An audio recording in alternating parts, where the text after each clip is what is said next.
Yo, yo, yo! What's up, what's up? Good afternoon. Ito na ating part 3 ng ating travel papunta sa Manila. At ngayon, andito na tayo sa Matnog Port. Kaya samahan niyo ako. Tara, let's go! At ngayon naman, andito na tayo. Papaalis na tayo sa Matnog Port. Kung makikita nyo, maraming mga nakapilang truck dito. Sila din ay papunta sa Samar. Pero itong mga kotse na nasa unahan ko at mga motorsiklo, sila yung mga nakasabay ko. Galing doon sa Alin. Papunta din ata sila sa iba't ibang lugar dito sa Luzon. Kaya tara, pagpatuloy natin ang ating vlog. Mukhang umulan ata kanina kung makikita nyo. Ang dami ng mga malalaking tubig dito na dinadaanan natin. Ayan o, ang lalim. Mukhang hindi kakayanin ng ating burger dyan. Tignan mo, halos lumampas na sa gulong ng motor ni kuya. Paano pa kaya to ang lit ng gulong natin. Kaya dito tayo dumaan sa gilid o di ba paldo. Pwede naman pala dito dumaan. Kaya for now, ligtas muna si Bergie. Let's go. Kung makikita nyo, ito na yung entrance ng port nila. At ito din yung nagsisilbing exit ng mga papaalis na sasakyan. Welcome to the island of Luzon. Ayun nga, ay papalabas na tayo. Let's start the journey with a smile mga pre. Kahit nakakatakot, go lang nang go. At ngayon, nag-stop muna tayo dito sa may one-stop shop. Ito yung ticketing booth kapag papauwi ka sa atin. Kumain muna tayo dito kasi nakakagutom na. Hapon na kasi ngayon. At ayan si Ate Milan. Yan din yung mga order namin. Konti lang kasi wala pang masyadong budget. Bigyan din natin ng montage yung ating sasakyan. Ang pangalan niya pala ay si Bergie. At ngayon, nandito na tayo sa isang magandang view dito sa Sorsogon.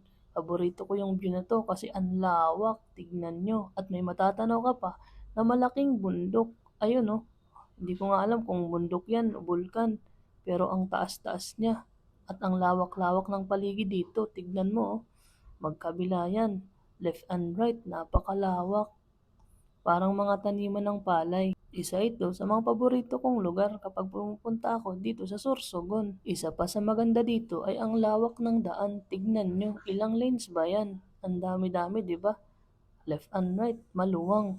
At hindi rin masyadong madami ang dumadaan. Sayang lang at mukhang gagabihin tayo bago tayo makadaan sa Albay. Hindi na natin makikita ang Bulkang Mayon. Pero okay lang yan. Sige, sa susunod na vlog na lang natin. Let's go! At ngayon nga ay ginabi na kami. Andito pa nga lang kami sa main dito sa Sorsogon, paparating pa lang kami. Yan nabubungad sa atin ay ang SM Sorsogon. Maganda dyan at meron na ngayong mga pailaw. Malaki at malawak din ang mall nila dito. Ito yung perks kapag nagta-travel ka ng nakamotor. Kasi hawak natin yung mga oras natin anytime kung naiihi ka or anong gusto mong gawin maligo, pwede kang makapag-stop sa mga gasolina at makiligo kung gusto mo. Ayan yung mall nila, di ba? Ang daming pailaw, napakaganda. At yung mga puno din ay may mga pailaw. Dahil magde-December na, magpapasko na pala. Oras na naman para magbigay sa mga mahal natin sa buhay ng mga regalo.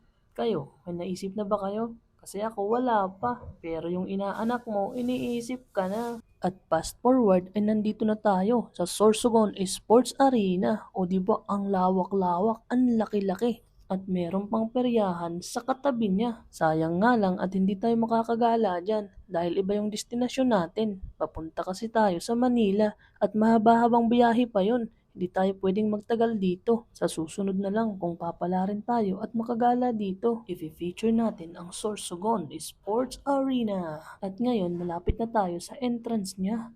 Ayan o, kung makikita nyo, meron siyang leon na nakakarve dyan sa wall niya.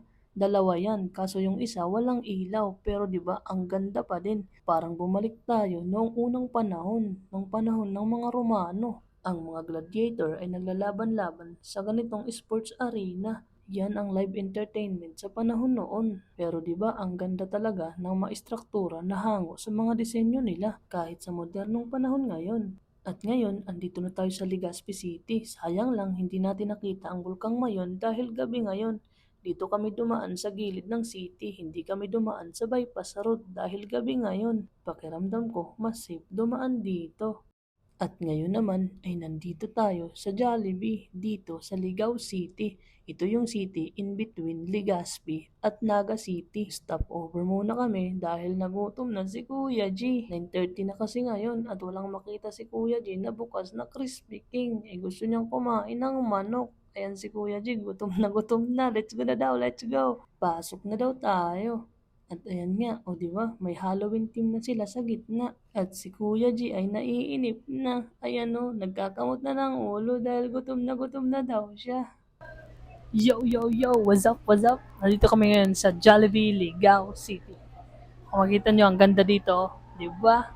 Meron pa sila dyang Halloween special. At syempre, ito na naman si Ate Milan, ang pinakamaganda nating kasama. Di ko alam kung bakit tinuturo niya yung QR code. Gusto ata niyang i-scan. Sabi niya ay makikihati daw siya sa expenses ngayon. O diba, shoutout kay Ate Milan. Marami daw siya pera. Wala na daw kasi pera si Kuya G. At ayan, pinopoint out niya yung number 8. Lucky number daw kasi yung number 8. Baka swertihin daw kami ngayon. At yun na nga, dumating na yung sign na buenas kami dahil tapos na i-prepare yung pagkain. Tumunog na kasi yung alarm. Let's go! At ayun na nga si Kuya G. Dali-dali na niyang pinuntahan yung order kasi tapos na. At ayan na si Kuya G. Dala na yung pagkain. Halata talagang gutom siya kasi siwan dalawa at meron pang palabok. At ayan din pala yung ating order. 2 medium size na iced tea. Happy na si Kuya G dahil makakakain na daw siya. At ngayon naman, ito na si Ate Milan. Happy na siya dahil nakakain siya ng paborito niyang sundae na cookies and cream. At si Kuya G naman ay mukhang malungkot dahil wala na daw siyang pera. Isipin mo na lang Kuya G na nabusog ka. Pero okay lang yan kasi dito sa Jollibee alam naman natin, bida ang saya. Let's go! Mag-rides na ulit tayo at ngayon nga, nandito na tayo sa Naga City. Kung magtataka kayo, bakit hindi natin na-feature yung Iriga, hindi kasi tayo dumaan dun. Dito na tayo dumaan sa Naga City. Meron din ditong bypass road, pero mas pinili natin na dumaan sa city nila. Kasi mukhang masip kung dito tayo dadaan kasi maraming bahay, maraming tao. Doon sa bypass road ay mga gubat yung dadaanan natin at konti lang yung mga barangay at mga bahay.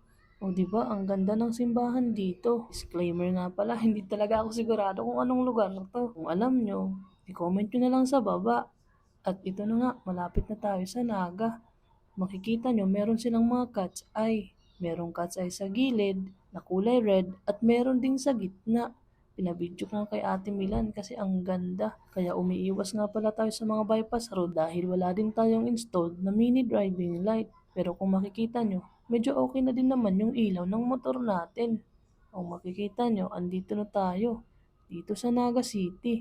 Yan yung Jollibee Naga City. O diba ang ganda din. Maganda mag-ride kapag gabi kasi hindi mainit. Kapag umaga naman, napakainit pero medyo nakakatakot lang kapag doon ka dumadaan sa mga lugar na bypass road. Okay lang naman siguro kung umaga ngayon o tanghali kasi merong araw pero trip ko talagang dumadaan sa mga city para naman makita ko. Pangalawang beses ko na pala na nakadaan dito sa Naga City. Nung una, nung pumunta kami ng Manila, pumunta din kami dito. Dito kami nagpalipas ng gabi sa isang gasolinahan. Ang maganda kasi dito, maraming gasolinahan yung may mga cottage na pwede ka doong makitulog. Libre lang at walang bayad at meron din mga public CR yung mga gasolinahan. Pero ngayon, hindi tayo matutulog. Ang pahinga lang natin ngayon ay ang pagkain. Kung makikita nyo, dito naman ang Robinsons Naga. Ang lawak din at may mga pailaw na. Malapit na talaga ang Pasko. At ngayon, andito na tayo. Papalabas na tayo ng Bicol. Paglampas dito, ay Camarines Sur na. Dito na mag-uumpisa yung mga daan na mga challenging. Kaya dapat dahan-dahan lang tayo sa pagdadrive. Dito na rin natin tatapusin ang video na to. Let's go! Kuya G Diary.